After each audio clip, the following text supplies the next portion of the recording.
Several witnesses have taken to the stand in the murder trial of South African sprinter Oscar Pistorius yesterday. His ex-girlfriend told the court that he once fired his gun from his car's sunroof after becoming angry with police. Here's a look into the first week of the trial.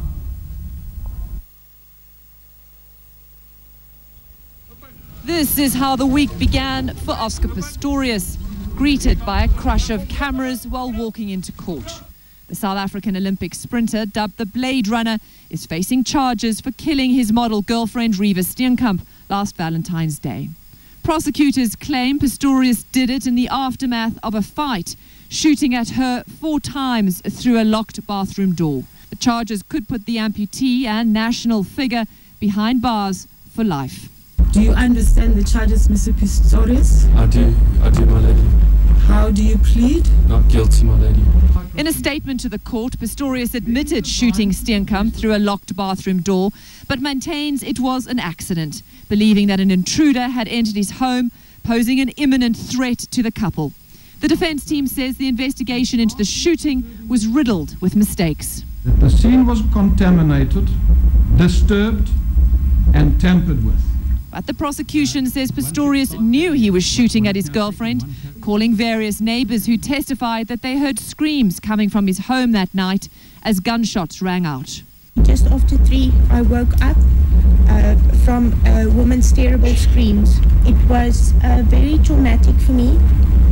You could hear that it was blood-curdling screams, and it leaves you cold. You can't translate it in work, the anxiousness in her voice and fear.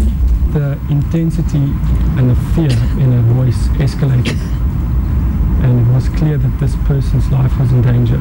But the defense attempted to poke holes in the neighbor's story, arguing Steenkamp couldn't have screamed after the final shot, which hit her in the head, and suggesting it was Pistorius screaming and not Steenkamp. With the head shot, she would have dropped down immediately. Pistorius slouched down, appearing to cover his ears, as a prosecutor described in chilling detail how a bullet hit Steenkamp in the head.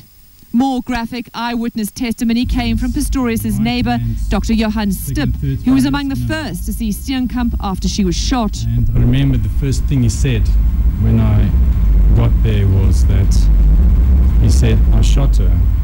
I thought she was a burglar and I shot her." The athlete listened with his head in his hands, appearing to wipe away tears as the doctor described the gruesome scene.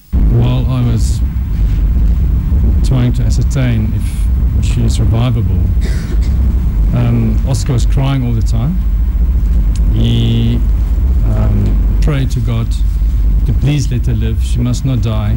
Security guard Peter Barber testified today that when he first spoke to Pistorius on the phone after shots were fired, Pistorius said that everything was fine. But it was clear that wasn't true once they arrived at the home. That's when I realized that Mr. Pistorius was crying.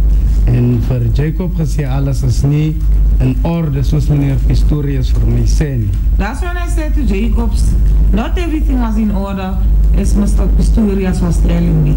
Baba said they then witnessed Pistorius coming down the stairwell, carrying Riva Steenkamp to the bottom floor. Ek het so groot geskrik. My lady, I was so shocked. Dat ek nie vir 'n paar oomblikke kan gedink het.